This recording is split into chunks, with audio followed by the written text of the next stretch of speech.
Yeah. But about that Western Sydney question, the reason that I think, and I know that there's been this conversation, and we've seen it in certain places, right? Andrew Clennell door knocking in Parramatta. Some people did interpret that as conversation about immigration, trying to turn it into something cultural. But think about mayors like Frank Carbone, Fairfield Mayor, Blacktown Mayor, all of those places where essentially they go to Sydney, they go to Melbourne, and the people in the mayors, the mayors of the areas where people end up going are saying, hey, whoa, enough. Di Lee saying things like that. So, it's juggling knives politically. It is juggling knives, absolutely. Does it work in Adelaide? Does it work in Tassie? I mean, Adelaide's got a 10% student accommodation rate that they can't I think immigration is the big issue of the campaign that the Coalition haven't hit on enough. I think right around the country, housing crisis, cost of living crisis, everybody knows, driven by record immigration, out of control immigration. This is the point. It's not as if this is what Labor said it would do.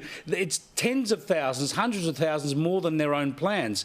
And I don't think they can mention that enough. And there's nothing xenophobic about it. It's about managing our immigrant nation properly. That's right. But it's still, no one's really touching on the supply side as much as they need to. It's all just tinkering around the edges. And the biggest problem here, Chris, is the cost of building or renovating at the moment. It's totally out of control. And neither leader is talking about that. If you really want to talk about how to build homes, I mean, councils, get out of the way, but also the cost of labour.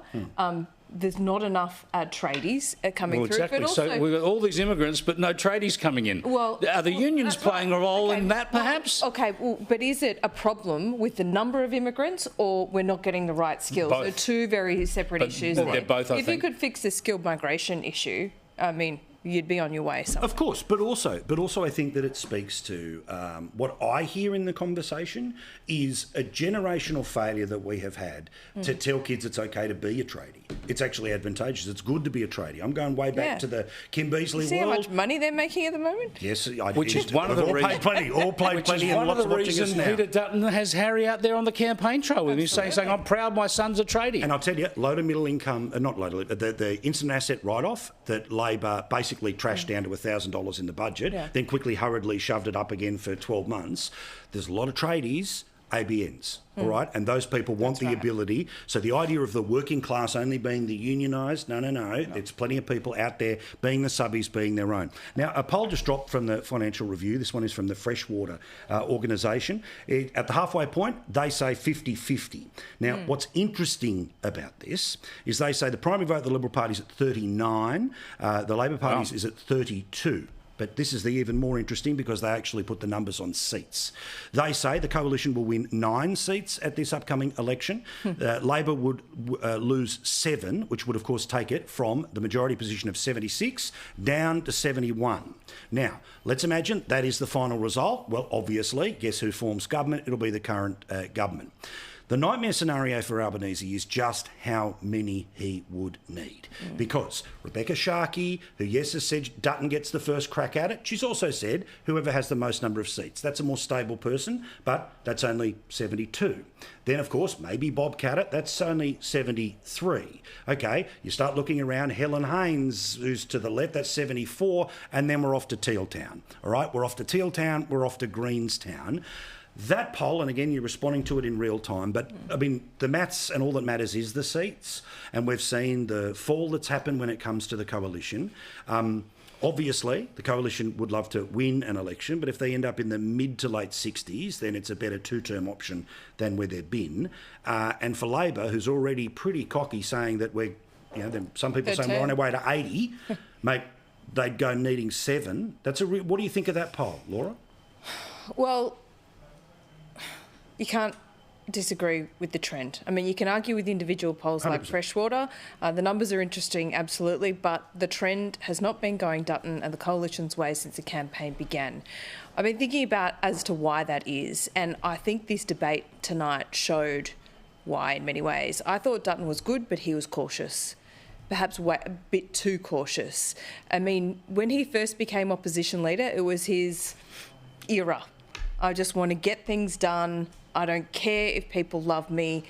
These are my ideas. And the Voice, he took the 60-40 position in Voice, reverse. absolutely. But he went, this is my line in the sand, I'll defend it. Nuclear, he defended. He was across the detail. He still is.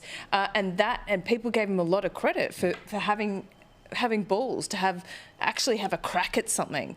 I think since the campaign begun, and there's so much noise, there's so much feedback every day, there's press conferences, the press gallery is in your face every day. You're getting question after question and you're being wedged on certain things. I think some of his best instincts are a little bit dampened at the moment. I think he needs to get that back. I think he looks like he's been too worried about being painted as being aggressive, because that's what Labor has been able to do. So it's really hard for him. But I just think that those instincts that he had when he first became leader and well into this term were spot on. And he needs to get a little bit of that. But I think that's exactly what happened tonight, Paul. He got onto the front foot. Look, he does it. He's not aggressive in his manner. You've taken this party in the most conservative bent it's ever been. That was not challenged by him or Peter Dutton, but that will be playing on TikTok tomorrow. Well, and I don't think it's the nonsense they're going on. But let's get back to this poll, though, right? Because it's only one poll. Sure. But if the Liberal Party gets a nationwide they'd almost primary take that vote result of 39, I'm telling you, it's not going to be that hung parliament you're talking about. They'll just about win on 39, given what you're getting from One Nation and the others, because it's not going to be uniform, right? They're getting those swings in the outer suburban and regional seats, and Labor's vote and the Greens will be holding up in the cities. And you'll see some teal seats disappear if they get 39. They'd be very happy with a 39 primary. So that's very, very interesting. But of course, just one poll. And just one other thing, but when you talk about the trend in the polls, Labor hasn't been picking up anything. Correct. It's been a bit of the edge coming off the coalition primary vote. So that's what it's all about. Where to? Peter Dutton. Trumpet of Patriots, One Nation. No, One Nation. Yeah, One Nation. So that's what it is. Dutton's got to just attract people back to the coalition. And that alone, in and of itself, Albo's saying tonight that Dutton's taken the party in the most conservative bent that it's been in recent times, of the modern era. It's just a pointless... that's not true. And this poll does show that. There's a lot of people on the right that don't think Dutton's been conservative enough, and every Conservative leader in the last 20 years. But there's standard dross. Right? That's a standard dross you get from a socialist left prime minister. Anyone who believes in private schools is some sort of. But can I also say too?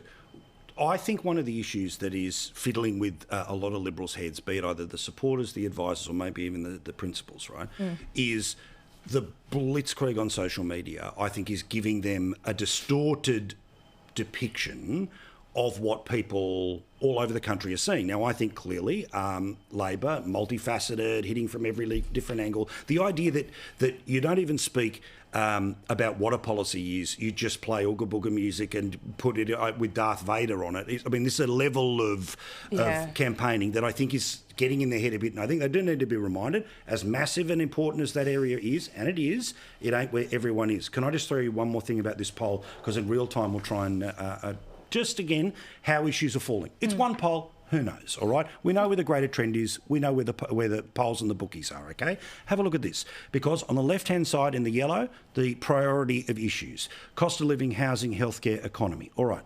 On the other side is who's winning that debate.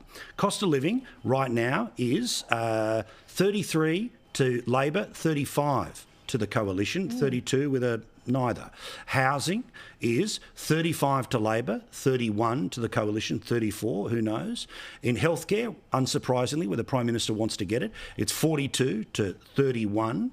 On the economy, that's interesting here, it's 32 to 38. So Labor leads on welfare, healthcare, family, education, but employment, housing, all the same. Climate change, Labor up. Cost of living, Libs up. Industrial action, Labor up.